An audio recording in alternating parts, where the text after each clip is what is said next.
And then I'm going to be reading an article that says Fedas, that is the South African, that is the Federation of South African school body, governing bodies of South Africa, has described the slashing of funding of Quintile 5 schools of former Model C schools as unacceptable.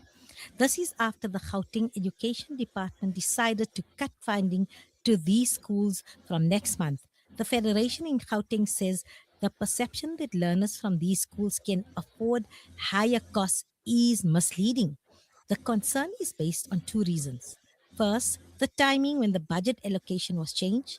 It was after the schools have already held the annual general meeting where the budget was approved. Parents voted for the budget and were later surprised to learn that some schools were losing half a million to a million in state funding. This is according to the Deputy Chief Executive Officer, Rian van der Berg. So, to help us unpack what does this mean, especially for schools in Gauteng, let me welcome now the CEO of Fedas, that is Dr. Jaco Deacon. Good morning, Jaco, and welcome to Salam Media. Ramadan Mubarak. Jaco, can you hear me? I can hear you, yes. Okay, now I can hear you as well. Yeah, So Ramadan Mubarak. thanks so much. Much appreciated. So tell me, what does this mean? Because I'm sure it was a shock to your federation, governing bodies all over Gauteng. And then what will it translate to for the school community and the parent population at former Model C schools? Yes, Mariam, I think the shock is not only for Fedsas, it will be for the parents in those schools because you need either pay more school fees on the one side or your child will get less buck for his money. In other words, you have to cut expenses. But let me explain this in a broader sense, just to get the bigger picture. Our public schools in South Africa are divided into five quintiles. Quintile 1, 2, and 3 are the so-called no-fee schools where parents don't pay any school fees. And quintile 4 and 5 schools are the schools where parents do pay school fees. Now, for every quintile, there's a specific amount, a subsidy amount attached to our learners. And for a quintile 1 to 3 school, it's the same amount. It is 1,836 Rand per learner. That boils down to 9.18 cents per school day. If you're in a quintile 4 school, you will get a subsidy of 920 Rand per learner per year, and that amounts to 460 per school day. And the quintile 5 school, that's the highest quintile, that school subsidy is only 350 Rand per learner per year. It's 157 per school day. Now, what Gauteng did a few years ago, they said they're going to collapse the 5 quintiles. We'll only have 2 types of schools, either fee paying and no fee paying. And all the quintile 5 schools got the same amount as the quintile 4 schools. So they would have received for the new financial year 920 Rand, and now they're only going to receive 350 Rand. Now 400 schools in the province will be affected by that decision. And I remember the Premier then said it's a very proactive province moving forward. So I presume if they move back, it's reactive and they're losing ground. So all 400 quintile 5 schools will lose around 600 Rand per learner per year. And if you've got 1,000 learners in your school, it means it's 600,000 less in your income budget. So that's the bigger picture, and that's how it will impact those schools in Gauteng. What informed this decision or this drastic measure suddenly? Because I'm also thinking about budgets are predetermined because you don't just wake up and announce this. So, what informed the decision to cut this funding so drastically? Well, Mariam, they ran out of money. And I think that's the reason. So schools must now pay the expenses because the province couldn't plan and budget. It needs been long coming. Gauteng province, they're still paying last year's payment, the norms and standards transfer. They do it in monthly installments now until the end of this or until the end of this month. They should have paid it on the 15th of November. So I think it's simply bad management of the budget of the province. And they overspent on salaries. You cannot spend most of your budget or 80+% or more of your budget or salaries, then you don't have money to operate education in your province. So it's been long coming, and I'm really concerned about the financial management in Gauteng. More money won't flow into the education system. We've seen that in our national budget. We're already getting close to a quarter of the income flowing to education, said basic education, higher education included. But the bottom line is we need to do more with the money that's available. So we need to cut expenses, not only on school level, we should have those cuts on provincial level as well. But the bottom line is, I think it's poor financial management. And was the engagements prior to this with various stakeholders, including governing bodies or your federation as well? No, not at all, Mary. It came as a shock. In terms of our national norms and standards for school funding, schools must receive the budget almost before the 30th of September every year. Now, the reason for that, and it's a statutory date, we didn't set it, it's in our legislation. It's for schools to plan before the budget to know what they will get for the new year. And Gauteng only informed the schools during November after the budget process. Zero consultation. They just said, we don't have money, sorry, that's the amount you will get. So that's not only bad budget management, that's bad leadership. Tell me something. Does governing bodies have legal recourse? So, can you challenge or appeal this funding decision, or do you have the powers to do this legally to challenge this? Yeah, but a lot governing bodies do have the power to sue and to be sued because they're separate legal entities. What the problem is in Gauteng, they said, well, we're just reverting back to the national norms and standards. So the past few years, they simply said, Quintile 5 schools, you were lucky, we funded you on a higher level. Now we're going to fund you like the rest of the country. So we don't really have maybe a procedural point to argue schools received the information too late. But I don't think we'll be successful in court because they're still going to pay that minimum amount as set out in the national norms and standards. But what parents should know is that Gauteng government took money away from your children. They should have received this based on what happened the previous years. So we should punish these decision makers when you go and vote because they didn't take the best interest of our children into consideration when they decided to cut money on school level. It's unacceptable. But it will be difficult to approach the court as Gauteng will still pay the minimum amount as set out in the national norms and standards for school funding. So, also as a former member of a school governing body myself, this was quite a while ago when my son was in school. They were still schooling. They're out of school now, about 6 7 years.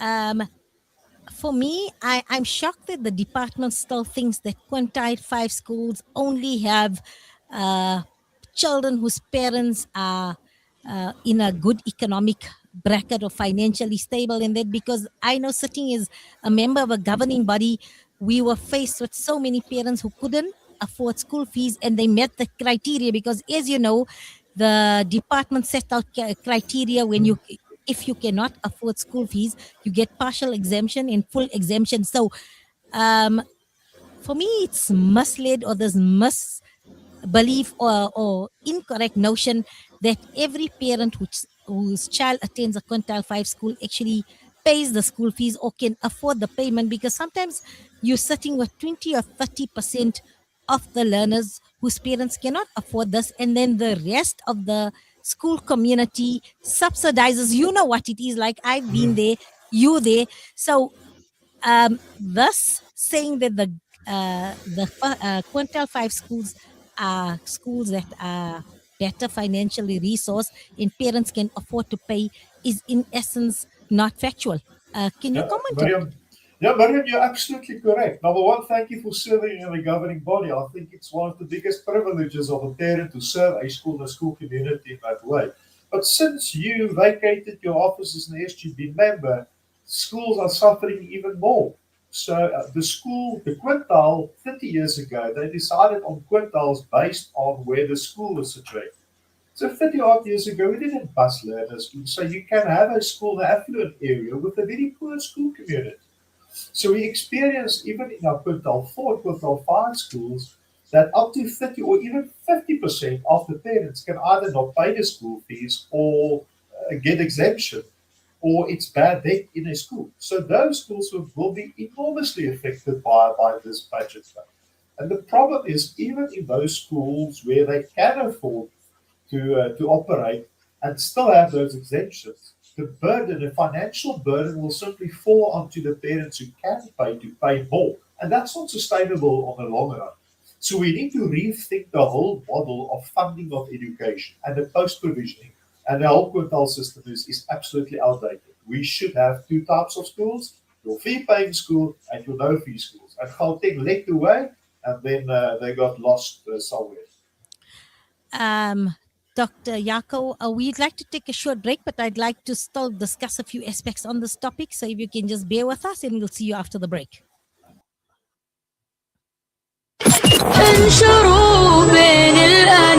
Salam Media, your spiritual companion this Ramadan. Elite Basmati, available throughout the Middle East, and now for the very first time exclusive to South Africa. Brought to you by Murchison Spice, Pietermaritzburg's most famous specialty store. Elite Basmati, available in aromatic white and golden cellar, is packaged in a world-class facility in India and is filled with wholesome goodness for your well-being. Elite Basmati rice by Murchison Spice. For trade inquiries, contact Mohammed on 033 387 2121. Murchison Spice. When the perfect blend of stylish decor, exquisite halal cuisine, and warm hospitality come together, it could only mean Al Bayt Lodge, your true home away from home. Al Bayt is the ideal heaven for families, business people, and tourists, with its 4-star family rooms and other luxurious facilities. Conveniently situated close to Port Elizabeth Airport, the beach, and other amenities, your stay will be truly unforgettable, as you'll be taking home lasting memories of the warm hospitality, the serenity and tranquility that Al Bayt has to offer. For reservations, call 041 583 6415 or visit www.albaytlodge.co.za. Many of us take an iftar meal for granted, but not everyone is as fortunate.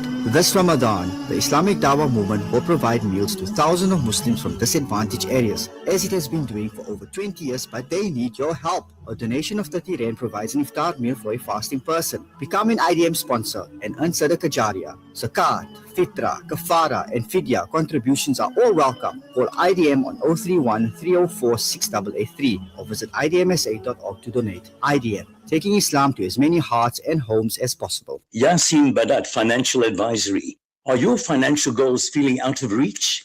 Yasin Badat Financial Advisory is here to turn your aspirations into achievements. Our dedicated team, armed with a history of success, is ready to guide you through the complex nature of financial and investment planning. Whether you're a seasoned investor or new to the game, our personalized solutions cater to your unique goals and risk appetite. Trust in our commitment to transparency, integrity, and excellence. Ready to unlock a world of financial freedom? Partner with us today. Call Yasin Badat Financial Advisory at +2733 346 2071 or visit www.yasinbadat.com. Yasin Badat Financial Advisory, guiding you to financial success. With Ashraful Aid this Ramadan, your zakat changes lives. It feeds families facing hunger, restores dignity to those in need, and brings hope where it is needed most.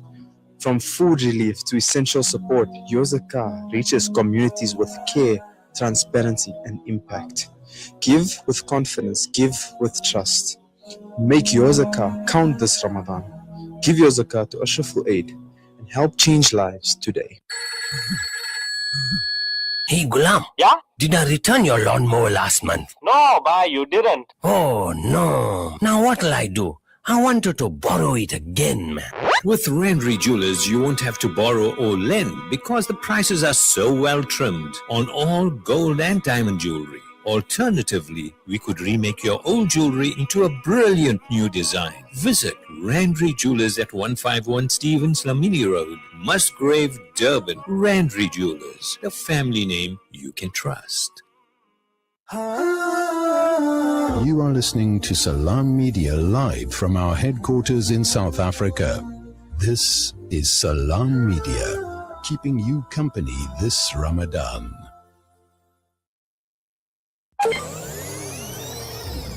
We get various months that symbolizes and aligns with certain things, and this month aligns with lifesavers. In the event of cardiac arrest, in the event of the heart stopping, what does a person do? So this is our main project, Alhamdulillah, whereby we teach the CPR, choking, and the recovery position in this month. But not to say only in this month, Maulana, we do it throughout the year, Alhamdulillah, but obviously emphasizing this month as to creating an awareness to all our, let's say, organizations, masajid, madaris, and communities out there, Alhamdulillah. You know the Quranic ayat, Man ahyaha faka'annama ahyan nasa jami'a. So, you know, and whoever saves one, it is as if he has saved all of mankind. So we make dua that Allah subhanahu wa ta'ala place in our hearts that we can extend this to communities and individuals out there, because even tonight I can just do a basic CPR lesson, and inshallah everybody will be well aware about it, and would have learned it too, alhamdulillah. In the Quran, Allah subhanahu wa ta'ala says in an amazing ayah that that person who revives a life, it is as if he has revived or saved a whole nation. Salam Media, a global voice for humanity. You are listening to Salam Media live from our headquarters in South Africa. This is Salam Media, keeping you company this Ramadan. Welcome back. Welcome back. You're tuned into Mid Morning Talk with me, your host, Maria Mia, and we're discussing the state of education in South Africa. And this today, Mid Morning is focused on education, because without education, what type of a nation are we going to be? So I'm speaking to somebody also who has his heart in education, who gives up a lot of his time to ensure, fights for us, fights for our education, fights for you as parents, as well as for learners, as well as educators. So all the stakeholders in ensuring that we have a quality education, so that bodes well for our future of our economy, for our society, for all facets of society. So we're speaking to Dr. Jaco Deacon, and he's the CEO of Fedsas. For those of you who don't know what the acronym Fedsas means, it's the Federation of Governing Bodies of South African Schools. And yes, these are the people and parents who give up their time and their resources to ensure we have effective functioning schools in South Africa. Mr. Jaco, we were talking about the sudden slash of the budget in Gauteng, and so what I'd like to know is there a policy for public education funding in Gauteng and nationally, and does it align now, as you've mentioned that Gauteng was receiving substantially more funding than nationally? So is this now they're trying to align it, or what is the thinking behind it, or did they just run out of money? I think they just ran out of money, and they made the excuse to say, now we're going to pay the minimum amount, and we're in line with national. And I think an unnecessary fight broke out, but the department says it's semantics. It wasn't really a 60% cut, but the bottom line is, if you look at what schools received last year, and what they're going to receive this year, whether it's the minimum norm or not, it is a cut. So, unlike the example I've used, if there are 1,000 children in the school, it will literally mean you'll have 600,000 rand less to spend in your budget. And you've been on the SGB, you know you cannot inform the parents January, February, sorry, we're going to increase the school fees. It's not going to fly in the school community. So the only thing left for the SGB and the management of the school is to cut the expenses. So either say, we're not going to offer those elective subjects, or we're going to have less excursions, or we're not going to purchase the new laptops for the computer lab. We'll have to make ends meet with the old ones. And that's the difficult choices that the governing bodies and the leadership in the school will have to make over the next few months. What are we going to cut to survive this financial year? And in some schools, it's not just a matter of what we deem as luxury education resources or tools or extracurricular, but it could mean then your human resources in terms of we cannot no longer afford the teaching assistant, or our class sizes will have to go back to 35 plus because we cannot afford the extra educator for mathematics and hence have the mathematic classes at 20 a class for that time there because we simply don't have the budget. So it's not even I'm putting on my cap now, my scarf is a governing body member, and it's not only that computer and that, but it could mean a very very experienced math educator or a teaching assistant who is helping especially with kids with who require extra learning or extra time in terms of explanation and that. So it could impact negatively in that manner as well. Absolutely. No, you're absolutely correct. That every school have to go and relook at the budget. So can we afford to have all those luxury items? Now, I don't think we're any longer in a position where ordinary schools will say we have luxury items. I think we've already trimmed it to the bone. So when we trim further, it will impact on the quality of education, like you pointed out. It's no longer a decision, are we going to have a sport tour to another province or to the next town? It's now about, can we afford to have educators and education assistants in a classroom? And that's a difficult conversation because at the end of the day, and as a governor, you would know that, we need to act in the best interest of the children. So academic first. So that will be the priority. But it's difficult for the children only to attend classes. We need to enrich the school environment. It must be fun to learn. It must be fun to be at school.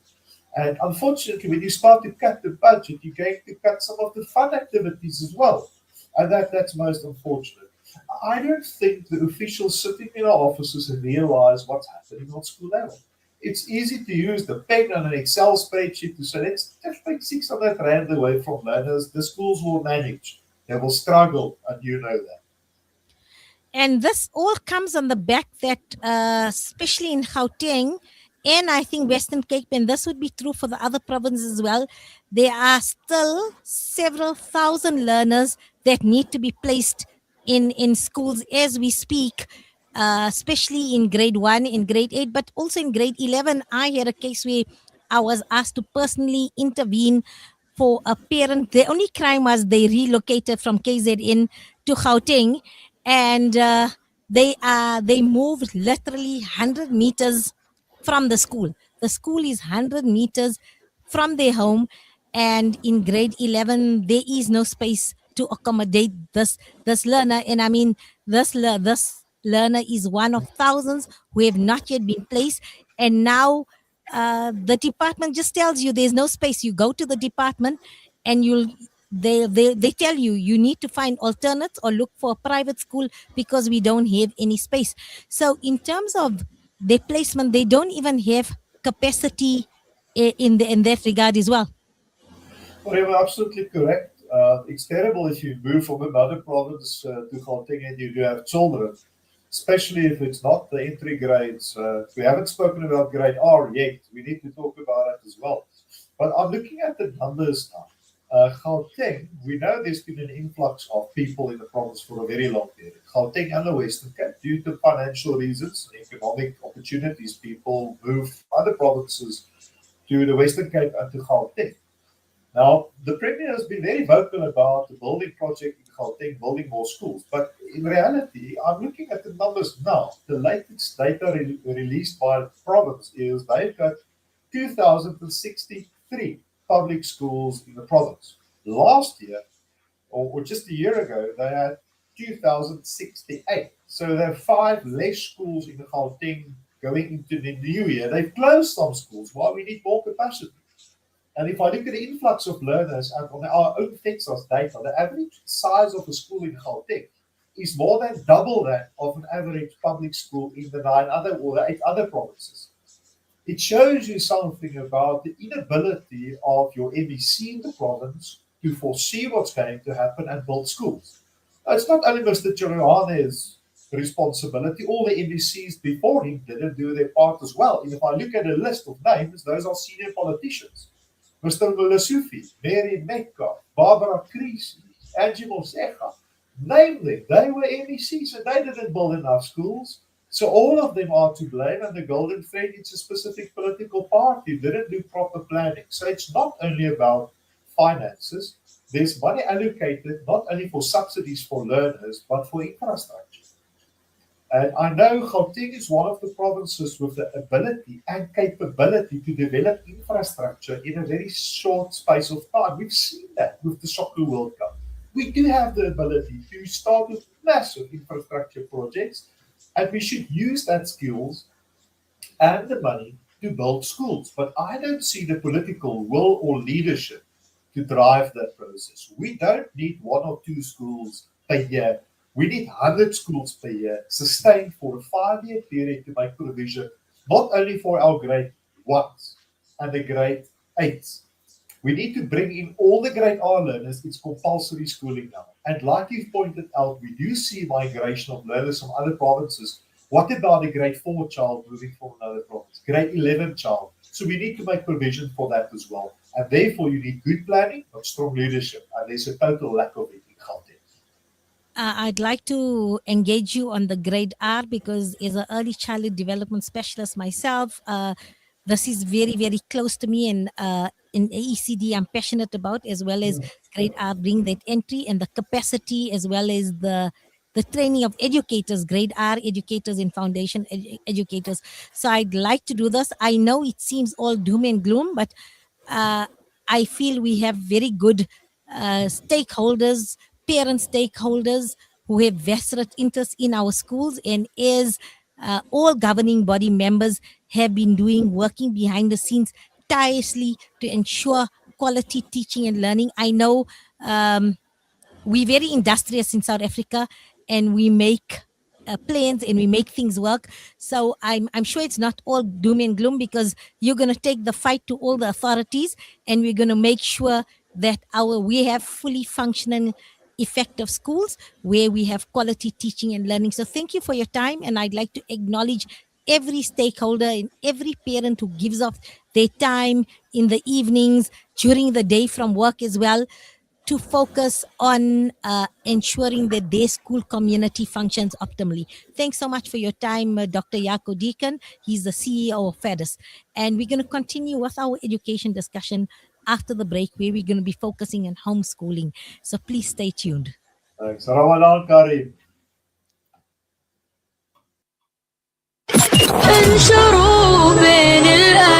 Salam.